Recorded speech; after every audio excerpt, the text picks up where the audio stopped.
እውነት አንድ ቀን ትገለጣለች። ይመጣሉ፣ ይጎርፋሉ። ሲመጡ ግን ያንን ሰድበው ይህን ወደው ሳይሆን ልክ ፕሮቴስታንቶች ከኛ ሲወጡ ከኦርቶዶክስ ሲወጡ ቤተክርስቲያናችን ሙልጭ አድርገው የሚሰድቧት እንዳልበሉባት፣ እንዳልጠጡባት፣ በልጅነት እንዳልቆረቡባት፣ መተው እንዳልተሳለሙ፣ ሰላማቸውን ለማግኘት መተው ለመሳለም ቁጭ ብለው ጸጥ ያለ ቦታ ለነገሩ አርገውት ቢያውቁ ኖሮ እንደዛ አይሆንም ነበር። እና ብቻ ዞሮ ዞሮ ቤተክርስቲያን ልጆቿን በስርዓቱ ስላልሰበሰበች ተገቢ የሆነውን ትምህርት ስላልሰጠች እንጂ እውነት የሆነው ሕይወት የሆነው መንገድ የሆነው ኢየሱስ ክርስቶስ እኛ ጋር ነው ያለው። ይሄንን የፈለገ ፍርጥ ብትሉ የፈለገ አይነት መደለያ መቀሸሻ ብታመጡ አይመለከተንም።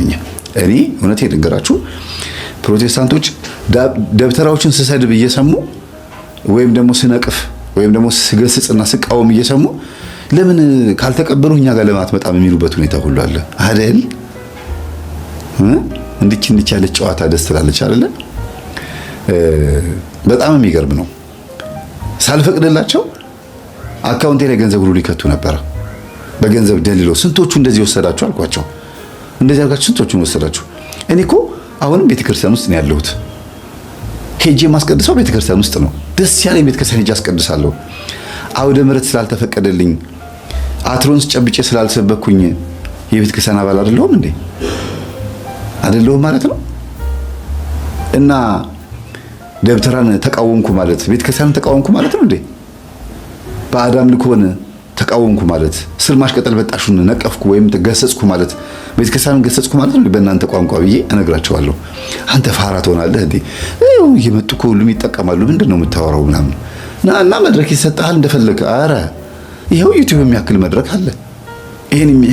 ይሄን የመሰለ መድረክ ወደ ህዝብ ተደራሽነት ደርሻለሁ። እየሰሙኝ ነው። ላስቀድስ ሲሄድ አትገባም ቢሉኝ እንኳን ባጥር ዘልዬ እገባለሁ። ባጥር መዝለል ባልችል እንኳን እኔን የማያውቁኝ ቤተክርስቲያን ሄጄ አስቀድሼ ቅዱስ ቁርባን ተቀብዬ እመጣለሁ። ቤተክርስቲያን ሁሉም ቦታ አንዲት ናት። በአገልጋዮችና በደብተራዎች ላይ አድሮ ዲያብሎስ እንኳን ቢፈትነኝ ከቤተክርስቲያን አልወጣም ብዬ ነው የነገርኳቸው።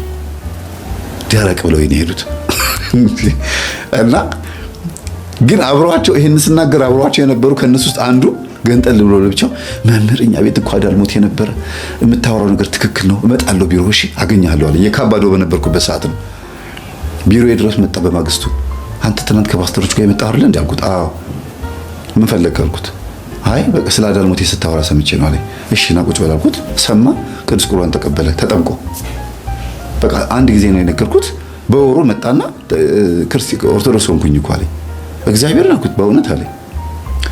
ከዛ በኋላ ልጁን ስቀርበው ሳየው ምሰየው የዋህ ነው፣ በጣም ቅን ነው፣ ግን እውቀት አለው።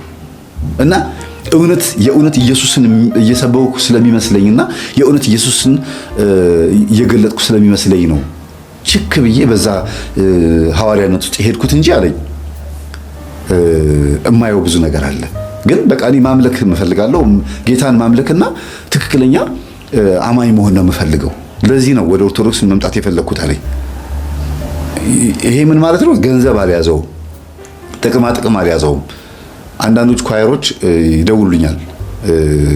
ቦሌ አካባቢ ያለ ቸርች ታውቃላችሁ አይደል? ደውለውልኝ መምህር ትምህርትን እያዳመጥኩ ነው ቢሮ ውስጥ ሆኜ፣ ግን ያው እንግዲህ ዋና እዛ ውስጥ ከገንዘብ ጋር ከፋይናንስ ጋር የተነካካው ሰው ስለሆንኩኝ እንዴት ብዬ ልምጣ ይላሉ። እንዴት ብዬ ልምጣ? ያው ቀስ ብለን እንግዲህ አንድ ቀን እንመጣለን ይላሉ። ችግር የለውም ትመጣላችሁ። አውቄዋለሁ፣ ጴንጤ ያደረገኝን አውቄዋለሁ። ደግሞ ወስዶ የሚያላተመኝ ከማን ጋር ነው አለ? ከናይጄሪያ፣ ከደቡብ አፍሪካ፣ ከምናምን ከሌላ ሀገር ከመጡ ፓስተሮች ጋር የሚያገናኘኛል። እነሱ ከምን ተዋርሰው እንደመጡ ያውቃላ መንፈሱ። ከልከሌውስ ነው በምንድን የተግባባ ነው? እንደውም ከዚህ ልጅ ጋር እንደዛ ከሆነ አልኩት ከልከሌውስ በአጽም የሚፈርዱ የሙታን መንፈስ እየሳቡ የሚያደርጉ ናቸው። ዱቢፍቱ አኬራ ዱቢፍቱ አለው እንዴ! ይሄንንማ እናቴ ስትናገር ሰምቻለሁ አለ። ገጠር አያቶቹ አኬራ ዱቢፍቱ ሙታን ሳቢዎች ናቸው። ፓስተሮቹ ብዙ ጊዜ የአፍሪካ ፓስተሮች አብዛኞቹ ከዚህ ከአጽም ጋር በተገናኘ ምናምን በጣም እንትን ናቸው። በቤታቸው እንዲያውም ከዚህ አቅርብ ያለው አይደለ? የሰው አጽም አልጋ ስራ አስቀምጦ ዘሩን እያፈሰሰ አጽሙን እየለቀለቀ ቅርታ ለምናገረው ነገር ይገብር ነበር። ዘሩን ነበር የሚገብረው ለአጽሙ። ከዛ ቸርች መድረክ ላይ ሲወጣ ምናምን በቃ በእጁ ይረፈርፋቸዋል። እንዲህ ሲላቸው ምናምን ይሄዳሉ። አቤቱ ጌታ ሆይ እውነት ምንም ፈዋሽ ሳልሆን ምንም አይነት መምህር ሳልሆን ተራ ክርስቲያን ሆኜ እንኳን ኦርቶዶክስ ላይ ብሆን እውነት ተራ ክርስቲያን ማለት በቃ ምንም ማዕረግ የሌለው ሆኜ እንኳን ብኖር መመረጥ ነው። አንድ ጊዜ አስታውሳለሁ፣ የዛሬ 2 ዓመት ላይ በቴሌግራም ዛቻ ደርሶብኝ ነበረ። አርፋ አትቀመጥም አለኝ። ማን አንተ እና እስቲ ልብ ካለ የካ ሚካኤል ግቢ ውስጥ እንገናኝና ፊት ለፊት እናውራ እስቲ አልኩት። እመጣለሁ ሄድኩ፣ ጠበቅኩት፣ አልመጣም። የት ነው ያለው ስለው ግቢ ውስጥ ነኝ አለኝ። የካ ሚካኤል አታውቀውም እንደ ግቢውን? አዎ ና እዛ ነው ያለሁት፣ ወንዶች በርጋ ቁጭ ብያለሁ አልኩት። የለም አልመጣም። እና እንደዚህ ሲነቀነቅባቸው የሚደውሉ ሰዎችም አሉ። በትክክል ሲገባቸው ሰባኪ እንዳለ ታውቂያለሽ። አሁን ፌመስ የሆነ ሰባኪ መረጃ እስከማገኝ ነው እንጂ በጣም ህዝብ የሚወደው ህዝብ የሚያከብረው ሰባኪ ቅብአት የሆነ ሰባኪ አለ። በጣም በቃ ሊቅ ነው የሚባለው። ከአባ ደርቦ ምናምን ስለ ብዙ ነገር ሲያወራ ስትሰሚ ትደነግጫለሽ። ግን ቅብአትና ጸጋ እንደሆነ የሰማሁት እኔ አሁን ለምሳሌ ሙስሊሞች ከኛ ጋር አይበሉም አይደል እንዴ? እስልምና ሃይማኖት ከክርስትና ከኦርቶዶክስ ሃይማኖት የሚለየው በዶግማ በቀኖና በትውፊት ነው አይደል እንዴ? እኛም ደግሞ ከቅብአቶች ጋር በዶግማ በቀኖና በትውፊት እንለያያለን። ትውፊታቸው ቅብአት አልፎንስ ሜንዴዝ ሌሎችም አሉ። ቀኖናቸው የኛ ቤተክርስቲያን ቀኖና ቢሆንም ግን የጾም ቀኖናቸውን ተመልከቺ። በ19 ነው የሚደፉት አልሽኛል እንዴ? ታዲያ ከዚህ በላይ በዶግማ በቀኖና በትውፊት መለያየት አለ እንዴ? ይሄ እኮ ራሱ አንድ እኮ ማረጋገጫ ነው። በእስልምና ሃይማኖት ውስጥ ያለውን አስተምህሮ እንደማንቀበለው ሁሉ በቅብአት ውስጥ ያለውን አስተምህሮ አንቀበለውም። ስለዚህ የእሱን ምግብ ስትበይ ልክ እነሱ ሙስሊሞች ጋር ያለውን እንደበላሽ ነው የሚቆጠረው። ለምን ጥምቀቱ ራሱ ትክክለኛ ባልሆነ ዶግማ ውስጥ ነው የተጠመቁት እንዴ? የካቶሊክ እምነት ጥምቀትና የኛ ጥምቀት ይለያያል። ጥምቀት አንዲት ናት። አዎ በየትኛው እምነት ውስጥ በማን እምነት ውስጥ የትኛው? እሺ አሁን እዚህ ጋር መምህር እንድታጠራልኝ ፈልገው ቀኑ ነው። ለምሳሌ አሁን ስጋው ደግሞ ቅዳሴው ምኑ የኛ ነው፣ የኦርቶዶክስ ነው። ታምረ ማርያም ሁሉ ነገር የኦርቶዶክስ ነው። እነዚህ ሰዎች ናቸው ግን ስርዓቱን የሚፈጽሙት እና ይሄም በቃ ያፈልሰዋል ማለት ነው። የሰዎቹ አለማመን ነው የሚያፈልሰው። እንዴት ለምሳሌ የኛ የቤተ ክርስቲያን ቀኑና ነው የሚከተሉት። ቅዳሴን የሚቀድሱት በቤተ ክርስቲያን ነው። ሌላ ቅዳሴ የላቸውም። ለምሱ ስርዓት ይሄ ስርዓት ማለት ስርዓቱ እሺ ስርዓቱ ነው። ስርዓተ ቤተክርስቲያን ሙሉን ቅዳሴውን በዚህ በእኛ በኦርቶዶክስ ተዋህዶ የሚፈጽሙት። እኛ ለምሳሌ ከካህናት አባቶቻችን መካከል አንድ ቅባት ቢገኝ ማለትሽ ነው ወይስ እዛ ያሉትን ሙሉ ቅባቶች ነው? እዛ ያሉትን ሙሉ ቅባቶች ነው እንጂ ስርዓቱን አይደለም። እኔ እያልኩሽ ያለሁት ክርስቶስን ሁለት ባህሪ ብሎ ስጋው ደሙን መፈተት ንፋቄ ነው። ኢየሱስ ንፋቄ ነው። ምንም የማይሆን ነገር ነው የምትለኝ። በቃ ስጋው ደሙ ራሱ ኃይል የለውም። ዝም ብሎ ስንዴና ወይን ነው። በቃ ይህችን ብቻ ነው ማወቅ የፈለኩት። በቃ ለምን ክርስቶስ በቃ ይሄ ማለት ያወዛግበኛል። በቃ በጣም ነበር የምወዛገበው። እንዴት ከእግዚአብሔር ጋር ራሱ እንደዚህ እጠይቃለሁ እንዴ? ታምረ ማርያም ይነበባል። ክርስቶስ ስጋና ደም ያንተ ነው የሚፈተተው። የኦርቶዶክስን ሕግ ነው ጠብቀው እንትን የሚሉት ስጋው ደግሞ እንትን የሚሉት ግን ያው ወልድ በቃ እንደዚህ ቅባት ነው ምናምን ብለው ይላሉ። ምንድን ነው ቆይ ይሄ እያልኩኝ በጣም ነው በቃ እንትን የሚለው የሚገርም ነገር ማለት ነው። እና በቃ አንተን አግኝቼ መጠየቅ ስለ ቅባት ራሱ ገብቻ ያየው ዩቲዩብ ላይ ስለ ቅባት እስኪ ማን አስተምሯል? እስኪ አሁን የቅባት ማን ነው ብትን አድርጎ ያስተማረው? ይህን ጉድ ማን ነው የሚያውቀው? ቅባት የት ቦታ ነው ያለው? ምንድን ነው እያደረጉ ያሉት? ለምንድን ነው ለመምህር ግርማ ለመምህር ተስፋዬን ከሚቃወሙ ለምንድን ነው ይህን ቅባት ልቅስ የማይቃወሙት? ለምንድን ነው እንደዚህ የማያደርጉት? ምናምን ሁሉ ገብቼ አይቼ ስለ ቅባት ያስተማረ የለም። በነገራችን ላይ እኔ እንዳየሁት እንግዲህ ሊኖር ይችላል፣ ግን እኔ እንዳየሁት የሚቃወሙን እነሱ ናቸው። አሁን እኔ ይሄንን በመናገር እስቲ በደንብ አዳምጡ ምዕመናን።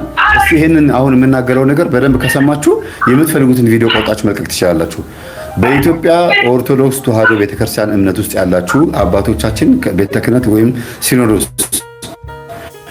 ለምንድን ነው ይሄንን ጉዳይ ትኩረት ተሰጥቶበት ጠረጋ የማይጀመረው ወይም ደግሞ ጽዳት መለየት የማይጀመረው ለምንድን ነው? አንደኛ አብነት ትምህርት ቤት ውስጥ አብሾና ፍልሆ አፄ ፋሪሱ በእነሱ እጅ ነው ያለው። ሁለተኛ ራሱ አብነት ትምህርት ቤቱ ራሱ አንዳንዴ በእነሱ መሪጌታና በእነሱ የአብነት ትምህርት ቤት መምህራን ያቋቋምና መምህራን የሚባሉት ወንበር ዘግተው የሚያስተምሩ አሉ። ሌላው ጳጳሳትና በትልቅ ቆሞሳትም አስተዳዳሪዎችም ድረስ አሉ። ይሄን ነገር ማጥራት ለምንድን ነው የማይጀመረው? ለምን ነው የማይስተካከለው? ሁለተኛ ነገር ደግሞ በአስማትና በድግምት ጉዳይ ላይ በተደጋጋሚ ሁሌ እንናገራለን። ቤተክርስቲያንን እያቆሸሿትና እያበላሿት ያሉት 70-80% አብዛኛዎቹ 90 ማለት ይቻላል የነዚህ የቅባትና እምነት ተከታዮች ናቸው። ለምን? ለቤተክርስቲያናችን ክብር የላቸውም። ይሄ ነው። ሌላው እህታችን አሁን የተናገርሽው ስጋው ደግሞ እነሱ የሚፈትቱት ስጋው ደግሞ ምንም እንኳን ቅዳሴው፣ ግዕዙ፣ ሁሉ ነገሩ ስርዓቱ በእኛ ቢሆንም ኢየሱስ ክርስቶስን ግን እነሱ ባይምሯቸው እንዲህ ነው ብሎ የሰየሙበት ስያሜ ስጋው ደግሞ እንዳይሆን አድርጎታል። ወይም መለኮት እንዳይኖሩ አድርጎታል። ኃይል እንዳይኖሩ አድርጎታል። እና ዋጋ የለውም፣ ጥቅም የለውም ማለት ነው። ሌላው እዛ ቅባት ውስጥ በጥምቀት ደረጃ የተጠመቁ ሰዎች የሥላሴ ልጅነት አግኝተናል ብለው የሚያስቡ ሰዎች ወደ ኢትዮጵያ ኦርቶዶክስ ተዋሕዶ ቤተክርስቲያን መጥተው ድጋሚ ካልተጠመቁ የሥላሴ ልጅነትን አላገኙም። ለምን? በአብ በወልድ በመንፈስ ቅዱስ ስም ሲጠመቁ ወልድ የተባለውን ክደዋል። ወልድ የተባለውን ባህሪውን ክደዋል። አብን መንፈስ ቅዱስን ነው በጣም እንድትመልስልኝ መንፈስ ቅዱስን ራሱ ፍጡር ያሉበት ደረጃ ሁሉ አለ። ፍጡር ያሉበት ንስጥሮስ ማለት ነው። እና ይኸውልሽ አብንም አብ ወልድን ወለደው ሲሉ የሚሉበት አጠራሩ ራሱ ይለያል። የድንግል ማርያም ልጅ ሌላ፣ የአብ ልጅ ሌላ ብለው የከፈሉበት ሁኔታ አለ። ሌላ ጊዜ በሰፊው ስለምመጣበት ነው። እና በአብ በወልድ በመንፈስ ቅዱስ ስም ሲጠመቅ አንድ ሰው በኢትዮጵያ ኦርቶዶክስ ተዋሕዶ ቤተክርስቲያን ሲጠመቅ አንድነት ወይም ደግሞ ተዋህዶ የሚባለውን ነገር እያሰበን ወይም ደግሞ ያንን ታስቦ ነው የሚጠመቀው። አንድነት ገባሽ? እነሱ ጋር ግን ምንድን ያለው የክርስቶስ ባህሪ ሁለት ነው። በቃ አሁን አሻሽለው ካላመጡትና ተጣብቀው እንደ መዥገር ኦርቶዶክስን ወርሰዋት ካቶሊክ ለማድረግና ቤተክርስቲያንን መፈንጫ ወይም ደግሞ መዝለያ እና የኪቦርድ እና የጊታር መዝለያ ሊያደርጓት ካልሆነ በስተቀር ይሄ ነው አስተምሮ የቤተክርስቲያናችን።